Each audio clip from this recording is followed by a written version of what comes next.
I know you didn't expect to see me today. I mean, who else has got this much time on their hands? I want to ask you some really thought provoking questions today because this whole subject of seniors exercising and staying fit is a really hard sell.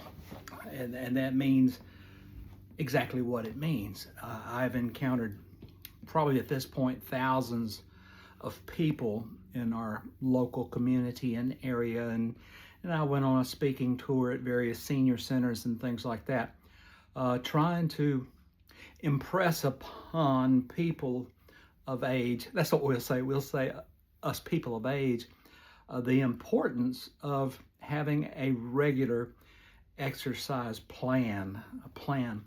First plan you might start out on is just trying to get in a good brisk walk every day. You have to start somewhere, but so often I was flatly rejected. I'd see people fold their arms and say, "Well, I'm not doing that." Okay, that's your right. You can only be as active as your body will let you, and you will only be active with it as much as you want to. See, there's an equation that has to be figured out at some point. But I'm going to ask you not a trick question, but a very legitimate question.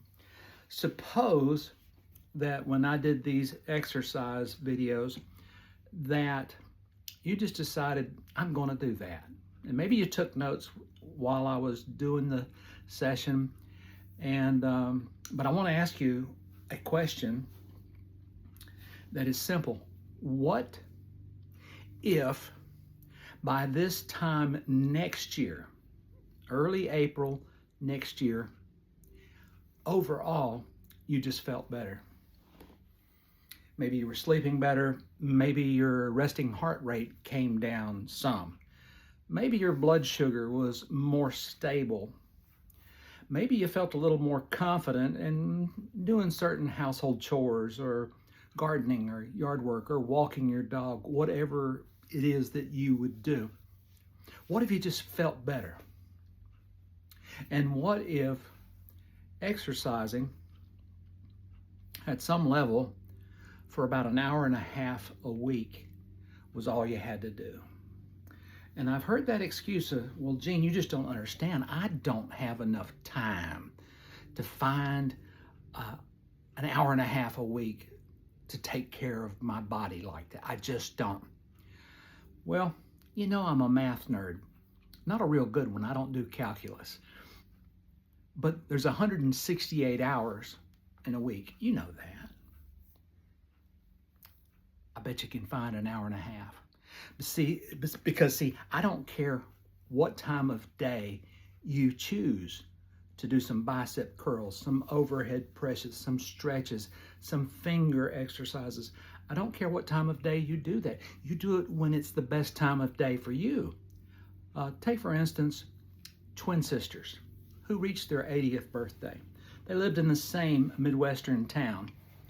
Both their husbands worked in industry. And since they're twins, they stay in contact all the time. In fact, they just live a few doors down from each other. And the couples, husbands and twin sisters, they get together and celebrate the holidays and all those sorts of things. One sister, she's a rise and shine.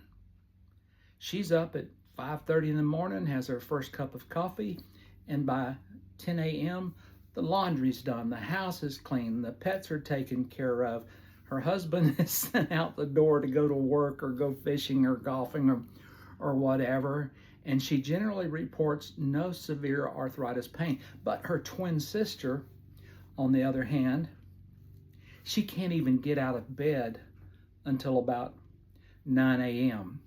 And then she has her breakfast and starts her morning routine. But the peak time for her to do the must-dos of life don't happen until the afternoon, sometime after, say, 2:30 or 3.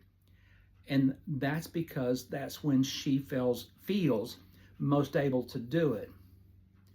Why is that? It's because even twins get into their senior years with differences that are remarkable and almost inexplicable. But what if both went to an exercise class that worked on balance, strength, flexibility, range of motion, mobility, and things like that, and they did it for a year? What if both of them felt better, whatever the best time of day was for them? The one that was an early riser,